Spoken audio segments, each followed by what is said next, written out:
Hello, my dear students. Software engineering এর week 1 এর lesson 2 নিয়ে আমরা আলোচনা করছি। সেটার মধ্যে প্রথমেই এই কনসেপ্টটা আসছে, সেটা হলো যে আমরা সফটওয়্যার ইঞ্জিনিয়ারিং এর গত ক্লাসে যে আলোচনা করেছি ডেফিনেশনগুলো দেখে আসছি। তো সেই জায়গার মধ্যে আমরা তিনটা জিনিস নিয়ে আলোচনা করে আসছিলাম, যে সফটওয়্যার ইঞ্জিনিয়ারিং তিনটা কিওয়ার্ড: ইনস্ট্রাকশন, তারপর হচ্ছে ডেটা স্ট্রাকচার অ্যান্ড ডকুমেন্টেশন। তো তিনটা কিওয়ার্ড বা তিনটা কনসেপ্ট যখন ফুলফিল করবে তখনই আমরা বলতে পারবো কি সফটওয়্যার ইঞ্জিনিয়ারিং আসলে কনসেপ্টটাকে ফুলফিল করছে। ওকে, এইবার সফটওয়্যার ইঞ্জিনিয়ারিং এর IEEE একটা ডেফিনেশন দিয়েছে। IEEE হচ্ছে the institute of electrical and electronics engineering. এই অর্গানাইজেশন সফটওয়্যার ইঞ্জিনিয়ারিং একটা ডেফিনেশন দিয়েছে। ওরা বলছে যে the application of A systematic disciplined quantifiable approach, the development, operation and the maintenance of software, that is the application of engineering to the software. মানে হচ্ছে আমি যখনই কোনো একটা সফটওয়্যার ডেভেলপ করব সেটা অবশ্যই সিস্টেমেটিক হওয়া লাগবে, অবশ্যই সেটা ডিসিপ্লিনড হওয়া লাগবে, আর আমি যেটা চিন্তা করবো সেটা অবশ্যই কি একটা কোয়ান্টিফাইবল অ্যাপ্রোচে আমার চিন্তা করা লাগবে। আমি যেটা চিন্তা করবো সেটা ডেভেলপ করা যাবে না এরকম চিন্তা করা যাবে না, যেটা চিন্তা করবো সেটা প্র্যাকটিক্যাল চিন্তা করে আমাকে ডিসাইড করা লাগবে ডেভেলপমেন্টের জন্য। তারপর হচ্ছে সেটা যখন আমি টু কিসের জন্য টু ডেভেলপড, যেটা অপারেশন করা যাবে এবং সেটাকে অবশ্যই মেনটেনেন্স করা লাগবে। তার মানে একটা সফটওয়্যারের তিনটা কি কনসেপ্টের উপর আমি ডেভেলপ করব, সিস্টেমেটিক, ডিসিপ্লিন হওয়া লাগবে এবং কোয়ান্টিফাইবল অ্যাপ্রোচ দিয়ে সেটাকে কিসের জন্য to develop, operation and the maintenance, যেটা দিয়েই বলা হচ্ছে যে একটা সফটওয়্যার ইঞ্জিনিয়ারিংকে মেনটেন করে সেটাকে ডেভেলপ করা হচ্ছে অ্যাকর্ডিং টু দ্য IEEE, মানে হচ্ছে যে institute of electrical and electronics engineering. Okay, এইবার এই IEEE ডেফিনেশন অনুসারে আমি কিছু এক্সপ্লেনেশন দেওয়া আছে। ওরা বলা হচ্ছে দেখো, যখনই আমি একটা problem software develop engineering technology use করবো সেটা অবশ্যই হওয়া লাগবে কি the process of the solving customers' problem by the systematic development, evaluation of large high quality software system within the cost, time and other constraints. আমি যখনই কোনো একটা সফটওয়্যার ডেভেলপ করব অবশ্যই কি কোনো না কোনো একটাকে কাস্টমারের প্রবলেমকে সলভ করার জন্য আমি সিস্টেম ডেভেলপ করব। আমি যদি বলি যে সিম্পল একটা ক্যালকুলেটর, তার মানে কি অবশ্যই add, arithmetic, multiplication, division and other scientific equation formula decide করা মানে সলভ করার উদ্দেশ্যে আসলে ক্যালকুলেটরটা ডেভেলপ করা। তার মানে কি প্রবলেমগুলোকে সলভ করার উদ্দেশ্যেই আমার একটা সফটওয়্যার ডেভেলপ করা। অবশ্যই সেটা হইতে পারে কি কাস্টমারদের প্রবলেম, ক্লায়েন্টের প্রবলেম সলভ করার জন্য রিয়েল টাইম অ্যাপ্লিকেশনটা ডেভেলপ করা। ও সেটাই হইতেছে কি একটা কোনো কোনো একটা প্রসেসকে the process of the solving the customers. Okay, সেটা অবশ্যই সিস্টেমেটিক ডেভেলপমেন্টে। ওকে, এবার আমি আসি যে সলভিং দ্য কাস্টমার্স প্রবলেম। একটু আগে আমি যেটা বললাম সলভিং দ্য কাস্টমার্স প্রবলেম, সেটা কিসের জন্য হবে? অবশ্যই কি তাদের কোনো না কোনো একটা গোল আছে এবং সিস্টেম, মানে sometimes the solution is buy to buy not build. অনেক সময় কিনে সফটওয়্যারটার প্রবলেমটাকে সলভ করার জন্য অনেক সময় ওরা কি নিজেরা বিল্ড না করেও কিন্তু কোনো না কোনো একটা কোম্পানির থ্রুতে কিনে সফটওয়্যারটাকে, তারপরে সেটা কি করে আননেসেসারি জিনিসগুলোকে না রেখে দেয় না। এই জন্য বলা হচ্ছে যে অ্যাডিং আননেসেসারি জিনিস অনেক সময় যাতে না থাকে সেটাকে বলা হচ্ছে। আর ইফেক্টিভলি সেই সফটওয়্যারটাকে যাতে engineer must communicate effectively to identify and understand the problem, কোন প্রবলেমের অ্যাসেট যে এক্স্যাক্টলি সিস্টেমটাকে ডেভেলপ করা হচ্ছে সেই জিনিসটাকে এনশিওর করতে হবে। সফটওয়্যার ইঞ্জিনিয়ার্স মাস্ট, এই জন্য বলা হচ্ছে software engineering must communicate effectively to identify and understand the problems. সেই চিন্তা করে আমাকে কাস্টমারদের বেসিসে আমাকে সফটওয়্যারটাকে ডেভেলপ করা লাগবে। এটা কি বলা হচ্ছে যে সিস্টেমেটিক ডেভেলপমেন্ট। আমি যখনই চিন্তা করব সেটা অবশ্যই আমার কি হয়ে লাগবে সিস্টেমেটিক ডেভেলপমেন্ট। সেটা বলা হচ্ছে যে an engineering process involve the apply well understand technique and in organized and the disciplined way, মানে অবশ্যই সেটাকে একটা টেকনিকে কোনো না কোনো একটা অ্যালগরিদমে কোনো না কোনো একটা মডেলে আমি ইউজ করব এবং সেটাকে তখনই আমার কি কোনো না কোনো একটা ডিসিপ্লিন ওয়েতে সেটাকে ডেভেলপ করা হবে। সেটাই একটু আগে যেটা বললাম যে যদি আমি এমন হতে পারে যে সিস্টেমটা ISO অর্গানাইজড মেনটেন করছি অথবা IEEE মেনটেন করে কাজ করছি, তাইলে আমি বলতে পারবো যে আমি এই সিস্টেমেটিক ওয়েতে আমি সিস্টেমটা ডেভেলপ করেছি। সেটাই IEEE হতে পারে অথবা ইন্টারন্যাশনাল স্ট্যান্ডার্ড অর্গানাইজেশন, সেটার মাধ্যমে হতে পারে। তো এটাই হচ্ছে যে আমি একটা সিস্টেমের ইঞ্জিনিয়ারিং এর IEEE এর জন্য কোন প্রসেস সিস্টেমটাকে ডেভেলপ করব। আবার বলা হচ্ছে যে এমন হতে পারে যে large and high quality software system, মানে অবশ্যই লার্জ হতে পারে এবং হাই কোয়ালিটি।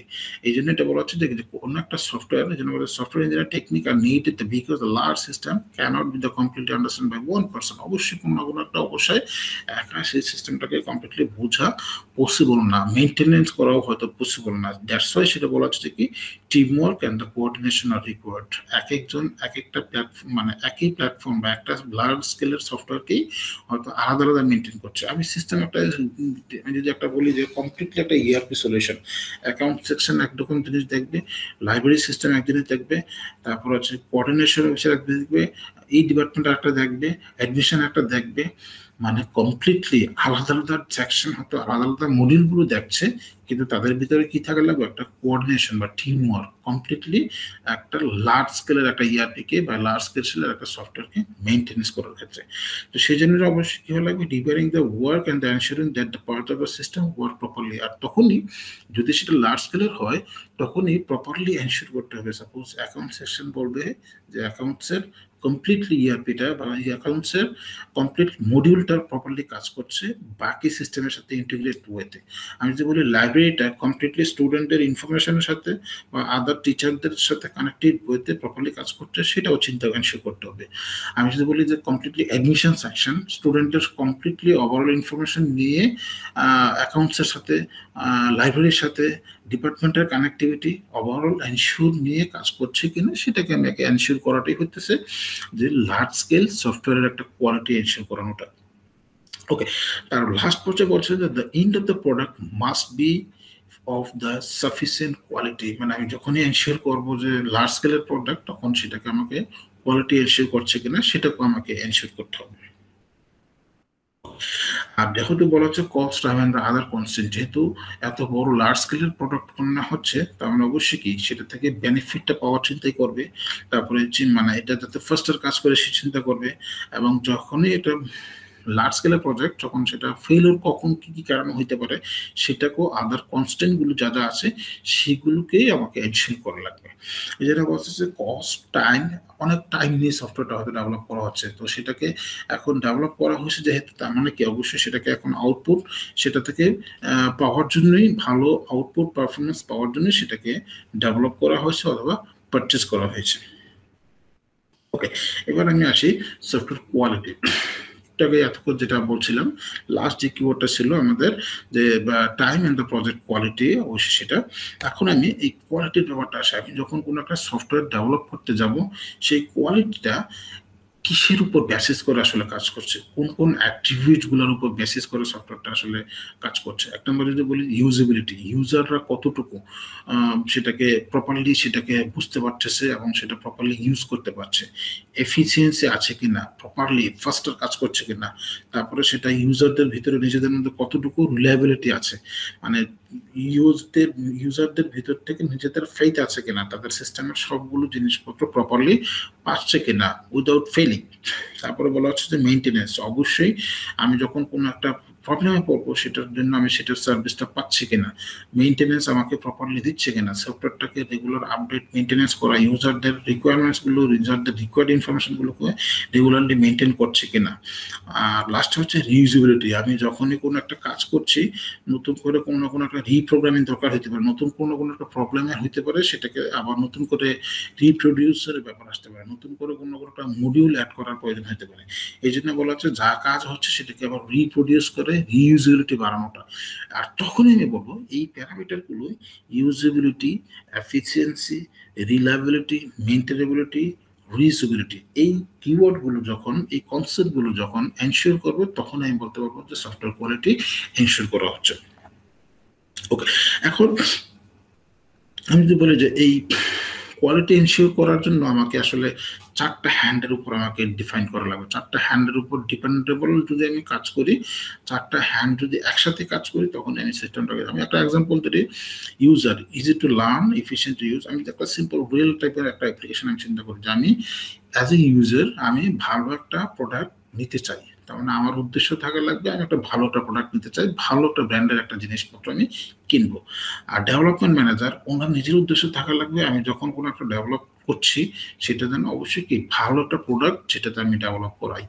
তারপর হচ্ছে ডেভেলপার, যে নিজে ডেভেলপ করছে, আমি যদি বলি যে তার কোডিং এর স্টাইল মানে কোডিং এর স্ট্যান্ডার্ড যদি ভালো হয় তাহলে প্রোডাক্টের কোয়ালিটিও অবশ্যই ভালো হবে। আর হচ্ছে কি ওভারঅল কাস্টমার, যে আমি বলি যারা এক্স্যাক্টলি পে করবে, তখন ও যদি চিন্তা করে যে না আমি আসলে এই প্রোডাক্টটা ভালো না, এই প্রোডাক্টের কোয়ালিটি প্রবলেম আছে, এই প্রোডাক্টটার পারফরমেন্স ভালো না, রিলায়েবিলিটি ভালো না, ইউজেবিলিটি ভালো না, তাহলে আমি সেই প্রোডাক্টটা কিনতে চাই না। তার মানে হচ্ছে যে এইখানে এক্স্যাক্টলি চারটা কিওয়ার্ডের উপরে বা চারটা প্লেয়ারের উপর ডিপেন্ড করতেছে আসলে আমার সফটওয়্যার কোয়ালিটি।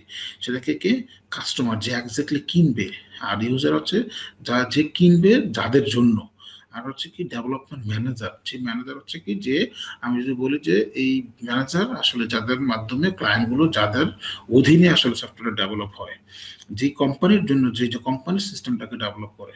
আর হচ্ছে ডেভেলপার হচ্ছে যে আসলে সফটওয়্যারটা এক্স্যাক্টলি কোডিং এর মধ্যে ইনভলভ থাকে, যে সফটওয়্যারটা আসলে ডেভেলপ করে।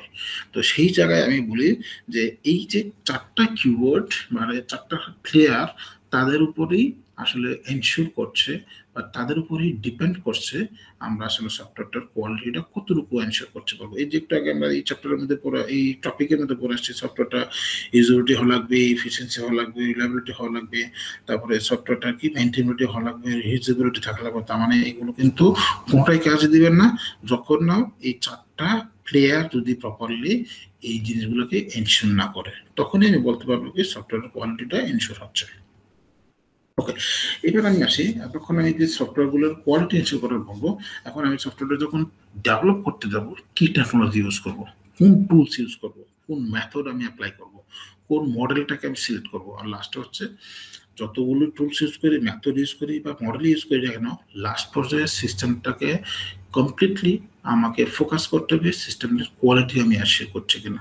তো এই জায়গায় এখানে চারটা লেয়ার হিসেবে কাজ করছে, যে এক নাম্বারটা হচ্ছে রেড টুলস, সেটা হচ্ছে তারপর হচ্ছে কোন মেথড ইউজ করব, কোন মডেল আমি ফলো করব, আর লাস্ট হচ্ছে কি যে কোয়ালিটি ইনশিওর করছি। তো এই জায়গায় এইটাকে আমি এখানে লেয়ার টেকনোলজি বলেছি, যে আমি কোন কোন লেয়ারে আমি আসলে কি কি কাজ করাবো, কাকে কাকে কোন কোন টুলস ইউজ করব, কোন মেথড ইউজ করব, কোন মডেল ইউজ করবো এবং কোনটা ফোকাসটা কাজ করবো। ওকে, তো সেই প্রসেসটার জন্যই এখানে চারটা কিওয়ার্ডের উপর ডিপেন্ড, মানে প্রসেস বলা হচ্ছে যে এই সফটওয়্যারটার জন্য আমি কি কি collection of activities, action, task that are the perform the some product, মানে কি কি প্রসেসের জন্য আমি কাজ করবো, যেটা কি কি অ্যাকশনের জন্য আমি কাজ করবো। অ্যাক্টিভিটিগুলো কি হচ্ছে যে আপনি যে বলি কমিউনিকেশন স্টেক হোল্ডার, কার কার মাধ্যমে আমি সিস্টেমটাকে, অ্যাক্টিভিটিগুলো কি হবে, কোন প্রজেক্টের কোন ইউজারের সাথে কার কাজ থাকবে, কোন ইউজারের কি অ্যাক্টিভিটি হবে সেটাকে আমি ডিফাইন করছি। আর অ্যাকশনগুলো হচ্ছে যে আমি যে বলি আর্কিটেকচারাল কাইন্ড অফ আমার ব্লক ডায়াগ্রামটা কতটা, টেকনোলজিটা কতটা স্ট্রং হবে সেটাকে আমি ডিফাইন করছি। আর্কিটেকচারাল ডিজাইন বা মডেলটা, আমার ডিজাইনটা কেমন হবে, কোন টেকনোলজি আমি ইউজ করবো সেটাকে আমার বলা হচ্ছে। তারপর টাস্কটা, সেটা বলছে মানে আমি যদি বলি যে অবজেক্টিভটা, কন্ট্রাক্টেড ইউনিট টেস্টিং, আমি যদি বলি যে ডেভেলপ করা হচ্ছে এখন এই টাস্কটা কমপ্লিটলি কি কাজ করছে, এই টাস্কটা কোন আউটপুটটা আমার আসতেছে। আমি যদি বলি যে এটাকে কাইন্ড অফ ট্যানজিবল আউটকাম বলা হচ্ছে, যে আমার কমপ্লিটলি আমার আউটপুটটা বেনিফিটের শেয়ারই হচ্ছে কিনা, তখনই আমি বলতে পারবো যে আমার প্রপার সফটওয়্যারের কমপ্লিটলি প্রসেসগুলোকে আমাকে আমি এনশিওর করছি। এবার জর্জ পয়লার নামক এক ভদ্রলোক, উনি সফটওয়্যার ইঞ্জিনিয়ারিং এর একটা প্র্যাকটিস দিয়েছেন, এসেনশিয়াল যে জিনিসগুলো বলা হচ্ছে সে চারটা লাইন সে ডিফাইন করেছে এখানে। এক নম্বর হচ্ছে আন্ডারস্ট্যান্ড দ্য প্রবলেম, মানে তুমি যখন কোনো একটা প্রবলেমটা বুঝবা তখনই সেটাকে কমিউনিকেশন এবং অ্যানালাইসিস তুমি করতে পারবে। তারপর হচ্ছে কি প্ল্যানের সলিউশন, সলিউশন করার জন্য তোমাকে কি করা লাগবে, মডেলটা বা সফটওয়্যারটা ডিজাইন করা লাগবে। মানে মডেল প্ল্যানে সলিউশন মানে বলছে কি সেক্ষেত্রে তোমাকে একটা মডেল ডিজাইন করা লাগবে। আর লাস্টে ক্যারি আউট দ্য প্রবলেম, ওই মডেলের উপর বেসিস করে তুমি কোড জেনারেশনে বা ইমপ্লিমেন্টেশনে তুমি যেতে পারো। আর লাস্টে বলা হচ্ছে যে examine the result of the accuracy, মানে সেটাকে টেস্টিং এবং কোয়ালিটি এনশিওর করতে হবে। তার মানে এখানে চারটা কনসেপ্টের উপর, understand the problem, plan a solution, carry out the plan and examine the result of the accuracy. তো এই চারটা প্র্যাকটিসকে, কনসেপ্টকে সেই জর্জ পয়লার ভদ্রলোক সেটাকে এনশিওর করছে, তখনই আমি সফটওয়্যার ইঞ্জিনিয়ারিং এর কনসেপ্টটাকে প্র্যাকটিস করা হবে। এবার আমি একটু একটু ডিফারেন্ট ইয়াতে আসি যে সফটওয়্যার মিথ আসলে কি। সফটওয়্যার মিথ হচ্ছে একটা একটু আগে আমরা যেই কথাগুলো বলে আসলাম এই জায়গায় যে একটা সফটওয়্যার কোয়ালিটি আমি এনশিওর করতে যাচ্ছি, সেটা কাদের উপরে? 4টা প্লেয়ারদের উপর ডিপেন্ড করতেছে। কার? Customer, developer, user, development manager. এখন একজন ডেভেলপমেন্ট ম্যানেজার যদি কমপ্লিটলি কোনো একটা কনসেপ্টের বিলিভার যদি প্রপারলি না হয়, তাহলে কিন্তু প্রজেক্টটা মিসগাইডেড হতে পারে। তারপরে ইউজারের যদি হতে পারে, তারপরে ডেভেলপারের ক্ষেত্রে হতে পারে, কাস্টমারের ক্ষেত্রে হতে পারে। মানে কোনো জায়গায় যদি প্রপারলি ইনফরমেশনটা মিসগাইডেড হয়, কনসেপ্টটা যদি মিসগাইডেড হয়, তখনই সেটাকে সফটওয়্যার মিথ বলা হয়। এই জন্য বলা হচ্ছে, দেখো প্রেসম্যান বলা হচ্ছে এই number of common believes or myths software manager হতে পারে, কাস্টমার হতে পারে, অথবা ডেভেলপার বিলিভ দ্য ফলসলি কনসেপ্টটা কমপ্লিটলি রং বিলিভ করতে পারে যে এটা আসলে এইরকম কাজ হয় না, এইরকম কাজ এটা দ্বারা সম্ভব না, অথবা এটা দিয়ে এইরকম আউটপুট পড়ানো সম্ভব না, অথবা এটা দিয়ে করা সম্ভব বাট প্র্যাকটিক্যালি গিয়ে দেখে এটা পসিবল না। তো এই জন্য বলা হচ্ছে describe the misleading attitude the have the cause serious problem. এইটাকে আমরা আসলে অনেক সময় why are the falls and why lead to the trouble, কেন প্রবলেম হচ্ছে, কি কারণ হচ্ছে, পরবর্তীতে সেটাকে ফাইন্ড আউট করা ডিফিকাল্ট হয়ে দাঁড়ায়। এই জন্য এটাকে বলা হচ্ছে এই কনসেপ্টটাই আসলে সফটওয়্যার মিথ। আর লাস্টে দেখো সফটওয়্যার ইঞ্জিনিয়ারিং এর জন্য আরেকজন ভদ্রলোক হুকার্স, উনি একটা সফটওয়্যার ইঞ্জিনিয়ারিং একটা প্রিন্সিপাল দিয়েছেন, সেটাকে আমি বলি 7টা লাইন সেখানে ডিফাইন করেছেন বা 7টা স্টেপস সে বলেছে। 1 নম্বর বলছে the reason it all exist, যা কিছু করুন না কেন অবশ্যই সেটাকে এক্সিস্ট করে লাগবে। সেটা অবশ্যই বলতেছে কি ইজ মানে keep it simple and stupid. অনেক সময় সিম্পল কিন্তু স্টুপিড আইডিয়া হইতে পারে। তারপরে মেনটেনেন্স এর ভিশন, আমি যা চিন্তা করছি সেটাকে এই ভিশনটাকে মেনটেন করে আমাকে অগ্রসর হওয়া লাগবে। What will you produce other will consume, মানে তুমি যা কিছুই তৈরি না করো না কোনো, কেউ না কেউ সেটা কি করবে, ইউজ করবে, ব্যবহার করবে, সেই চিন্তা করেই কিন্তু আমাকে ডেভেলপ করা লাগবে। Be open to the future, যা কিছু কাজ করবো যাতে ইন ফিউচারে সেটাকে আবার নতুন লোকজন আসবে যারা কাজ করতে জানতে পারে, সেই চিন্তা করে আমাকে ডেভেলপ করা লাগবে। Plan ahead for use reuse, আমি যখনই কাজ করব আবার যাতে সেটাকে রিস্ট্রাকচার করানো যায়, আর্কিটেক্ট করানো যায়, কাজ করানো যায়। মানে এটা মানে না নতুন কোনো একটা কনসেপ্ট হচ্ছে এটাকে ফেল দিয়ে আবার নতুন করে ডেভেলপ করবো, নো। আমি ওটা যা কাজ করব এমন একটা টেকনোলজি ডেভেলপ করব যেটাতে পরবর্তীতে কোনো একটা মডিউল কোনো একটা আসবে, কনসেপ্ট আসবে, সেটা যেন অ্যাডাপটিভ হয়, মানে আমি সেটাকে অ্যাড করে কাজ করতে পারি। সেই চিন্তা থেকেই তোমাকে ডেভেলপ করা লাগবে। এই জন্য বলা হচ্ছে লাস্টে হচ্ছে থিঙ্ক, আরেকবার তুমি চিন্তা করো। মানে এই 7টা কনসেপ্টের উপরই আসলে হুকার্স ভদ্রলোক সফটওয়্যার ইঞ্জিনিয়ারিং এর কনসেপ্টটাকে নিয়ে আসছে। এই ছিল আমাদের চ্যাপ্টার উইক 1 এর লেসন 2 এর কনসেপ্টের উপরে।